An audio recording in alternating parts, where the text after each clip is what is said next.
Assalamualaikum warahmatullahi wabarakatuh. Halo, JPNN.com di bulan Ramadan ini menyajikan cerita-cerita tentang Ramadan dan kita akan ngobrol banyak dengan salah satu ustadz ternama juga tokoh-tokoh agama yang akan memberikan ceramah-ceramah singkat tentang menjalani ibadah puasa Ramadan. Nah, kali ini JPNN.com tersambung dengan salah satu ustadz muda dari Riau. Selamat sore Gus Bito. Ya, sebelumnya Assalamualaikum warahmatullahi wabarakatuh. Para pemirsa JPNN yang dirahmati Allah, selamat sore, selamat menjalankan ibadah puasa, selamat menunggu waktu berbuka. Gus Bito, ini kan kita menjalani puasa pertama di tengah bencana pandemi virus corona. Boleh Gus Bito, apa saja aktivitasnya, perbedaannya sebelum pandemi dan saat ini, saat menjalani puasa? Mungkin khususnya di Pondok Pesantren Pimpinan Gus Bito. Ya, tetap kita harus bersyukur apapun kondisi, itu semua atas kodrat iradat Allah. Memang sangat jauh berbeda ketika kondisi normal dengan kondisi pandemik seperti sekarang ini. Di pesantren sekarang sangat sepi sekali karena memang seluruh santri kita liburkan. Hanya ada ustadz-ustadz yang tinggal di dalam, dan pondok pesantren sudah 2 bulan, hampir 2 bulan ini meliburkan santri. Tentu kegiatan keagamaan atau kegiatan belajar mengajar, mengaji itu tidak berjalan seperti biasa. Jadi tentu terasa sepi dan terasa kegiatan Ramadan ini sangat berbeda dengan kegiatan biasa ketika ada santri. Gus Bito, ini kan ada imbauan untuk physical distancing, menjaga jarak antar orang. Kalau di pondok pesantren menerapkan hal itu seperti apa? Ya, pertama kalau santri tentu sangat rentan ketika mereka tetap berada di asrama. Maka dari awal instruksi untuk memulangkan atau meliburkan sekolah, kita langsung meliburkan santri-santri. Nah, sekarang permasalahannya ustadz-ustadz yang masih berada di dalam, dan ada beberapa tamu-tamu pesantren yang memiliki urusan-urusan tetap ke pesantren, apakah silaturahim. Nah, kita tetap menggunakan protokol kesehatan untuk penanganan COVID-19 ini. Setiap yang masuk tentu harus menggunakan masker, itu minimal, atau mereka sarung tangan kalau mereka memerlukan untuk tidak bersentuhan. Kemudian di depan gerbang sudah kita sediakan untuk sarana cuci tangan. Mereka wajib berhenti di gerbang dan cuci tangan. Kemudian ketika mereka masuk ke dalam, kita tidak ada interaksi, tidak ada salaman, dan kemudian jarak pun kita atur. Kemudian kita tetap melaksanakan sholat berjamaah di masjid di dalam pesantren untuk ustadz-ustadz yang ada di dalam, karena memang tidak bercampur dengan masyarakat di luar. Jadi ustadz-ustadz di dalam tetap sholat 5 waktu dan tetap sholat tarawih, tapi kita tetap menjaga jarak. Dalam agama sebetulnya untuk soft itu memang kesempurnaan harus rapat, tapi dalam kondisi-kondisi yang tidak memungkinkan boleh berjarak, maka kita terapkan dalam ibadah pun tetap berjarak. Tapi kalau secara benar ya, karena banyak pertentangan gini masyarakat, hukumnya sendiri seperti apa? Ya, jadi begini, Islam itu adalah agama yang agama yang humanis, ya. Artinya agama yang menyesuaikan dengan kondisi. Misalnya kita dalam hal sholat, ketika kita tidak bisa sholat dalam keadaan berdiri, kita dibolehkan duduk. Apakah yang sedang sakit dan lain sebagainya, atau sedang usia renta. Kemudian dalam kondisi sakit pun juga, misalnya orang yang berpuasa itu boleh tidak berpuasa. Nah, jadi itu adalah fleksibilitas dalam agama Islam. Bukan berarti agama Islam ini digampang-gampangkan, tapi tetap memiliki kesesuaian dengan kondisi. Untuk saat ini, kondisi kita dihadapkan dengan kondisi yang bisa kita sebut darurat, ya. Nah, jadi kondisi darurat ini yang kita kedepankan tentu menjaga jiwa, menjaga keselamatan diri itu lebih utama. Dalam maqasidus syariah atau dalam kaidah usul fiqh itu dikenal dengan al-kulliyat al-khamsah. Ada 5 tujuan pensyariatan hukum. Nah, yang paling pertama adalah hifzun nafsi, menjaga jiwa, menjaga diri, menjaga nyawa. Ini lebih utama karena bagaimana kita bisa melaksanakan ibadah kalau nyawa kita terancam dan kita akhirnya meninggal, mati, tentu kita tidak bisa melaksanakan ibadah. Maka semua hal yang akan mengancam keselamatan jiwa itu kita harus lebih mengutamakan. Nah, misalnya dalam hal sholat Jumat, Rasulullah pernah waktu itu dalam kondisi yang sangat dingin sekali, akhirnya sholat Jumat tidak dilaksanakan. Jadi ketika kondisi dalam keadaan darurat seperti kita sekarang pandemik corona ini, boleh untuk tidak sholat Jumat, tapi tetap diganti dengan sholat zuhur. Contoh dari Nabi Muhammad ini pun bisa menjadi contoh bagi masyarakat yang sampai saat ini di media sosial dan juga di berita-berita masih banyak sekali beritanya tentang nekat untuk sholat berjamaah di masjid sampai masjidnya ditutup pagarnya pun mereka pada loncat seperti itu. Gimana tuh Gus Bito? Ya, sholat bisa dilaksanakan di mana saja. Yang penting tempat itu bersih, suci dari najis. Nah, masjid merupakan tempat berkumpul untuk melaksanakan sholat. Nah, ketika perkumpulan itu memiliki darurat, maka tidak mesti kita harus berkumpul. Dan berkumpul pun tidak mesti harus di masjid. Atau sholat berjamaah tidak mutlak harus di masjid. Nah, sholat berjamaah bisa kita laksanakan di rumah dengan keluarga kita. Mungkin yang selama ini tidak pernah sholat berjamaah di rumah. Nah, inilah kesempatan bagi suami untuk menjadi imam untuk keluarganya. Kalau belum pernah, ya belajar. Seperti itu. Apa sih hal utama yang harus dipenuhi untuk menjadi seorang imam, Gus Bito? Ya, betul. Untuk menjadi imam pun tidak boleh sembarang.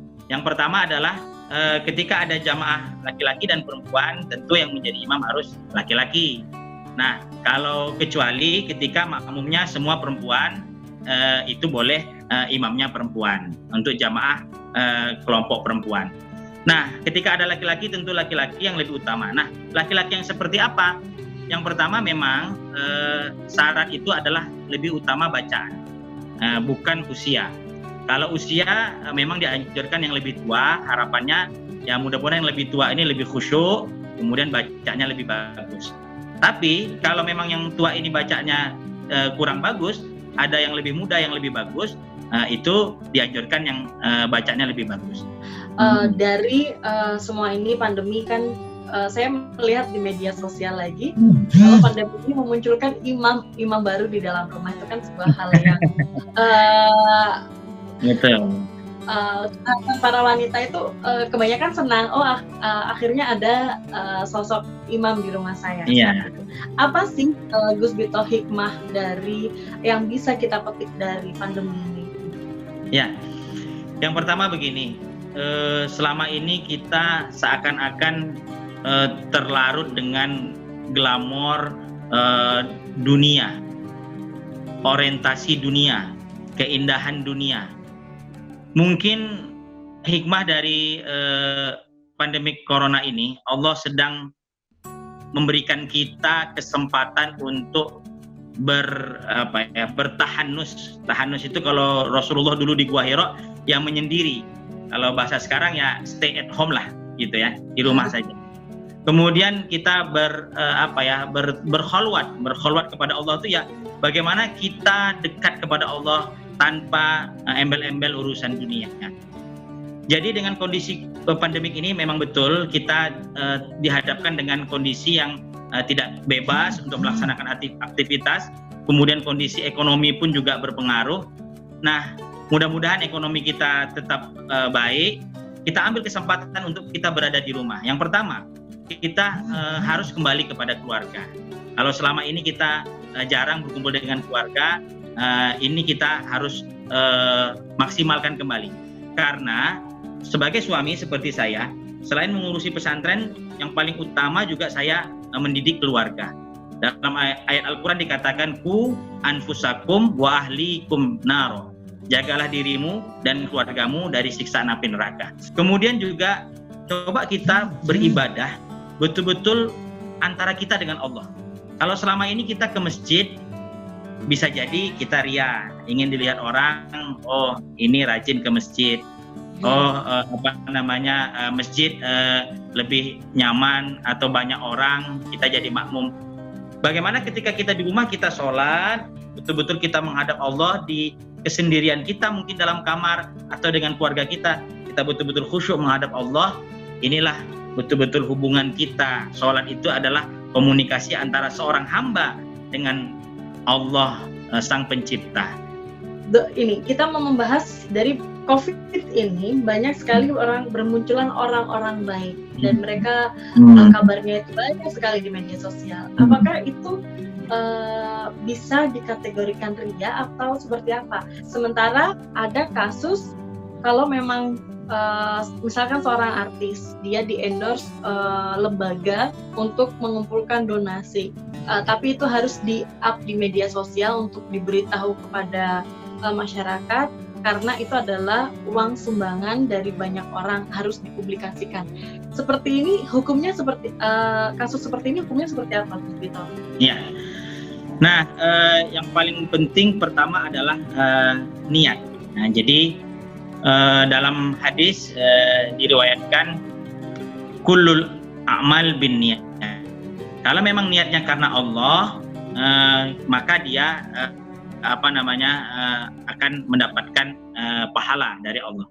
Tapi kalau niatnya karena ria, tentu dia tidak mendapatkan apa-apa, malahan mendapatkan dosa. Mudah-mudahan orang yang donatur itu niatnya karena Allah, walaupun mungkin dipublis, mudah-mudahan bisa menjaga hatinya, niatnya tetap karena Allah. Nah, sekarang publis ini tujuannya apa? Nah, memang hendaknya kita berinfak sedekah itu jangankan orang lain.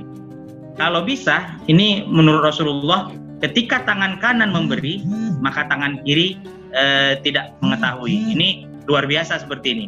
Artinya ketika kita sudah memberi, jangan kita ingat-ingat lagi. Nah, tapi ketika ini dituntut untuk harus dipublis, karena ini harus disiarkan. Uang dari banyak orang seperti itu. Betul, ini menjadi laporan.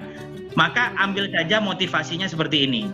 Dalam Al-Quran itu dikatakan, "Fa'amma bini'mati rabbika fahadits." Maka atas nikmat-nikmat yang telah Allah berikan itu, sampaikan, syiarkan. Anggap saja namanya tahadusan binikmah. Jadi kita ini perbuatan baik. Ini perbuatan baik, mudah-mudahan menjadi motivasi orang. Dan tentunya kita harus menjaga hati, jangan sampai kita riya. Harus kita jaga betul-betul karena Allah. Selain Gus Vito, juga banyak sekali ustadz-ustadz yang memanfaatkan media sosial untuk berdakwah. Sebenarnya berapa besar peran media sosial untuk kelangsungan berdakwah seorang ustadz seperti itu, Gus Vito? Iya. Sebetulnya memiliki kelebihan dan kekurangan masing-masing. Terus terang memang saya lebih enjoy, saya lebih nyaman ketika saya langsung berinteraksi dengan jamaah. Karena memang chemistry itu tentu lebih terbangun dan kita komunikatif, dan kalau menurut saya kita ceramah itu kita berhadapan dengan orang, kita betul-betul memotivasi mereka, mudah-mudahan ya hidayahnya sampai. Tapi kalau melalui media sosial ya kita tidak tahu apakah yang menonton ini memang betul-betul dalam keadaan yang siap menerima masukan atau cuma sekedar iseng mendengar. Nah, memang media sosial ini sangat efektif untuk kondisi saat ini. Kebetulan memang saya belum mengoptimalkan untuk media sosial karena memang saya lebih disibukkan sekarang untuk mengurusi pondok, dan saya sekarang sedang mengerjakan disertasi. Tapi insya Allah ke depan media sosial ini memang sangat penting dan efektif untuk dakwah. Insya Allah kami sudah punya juga JN Jabal Nur TV, langsung dikelola oleh adik saya. Nanti akan kita buat konten-konten untuk dakwah di media sosial. Berarti ke depan target Gus Vito untuk benar-benar mengelola media sosial untuk berdakwah, ya? Betul. tapi tetap tidak meninggalkan dakwah langsung, karena memang kalau saya sekarang berada di Riau, kalau di Pekanbaru itu kota, masyarakatnya masyarakat kota, tapi perlu kita dakwah langsung turun ke kampung-kampung, kita turun ke desa-desa, tetap harus kita laksanakan.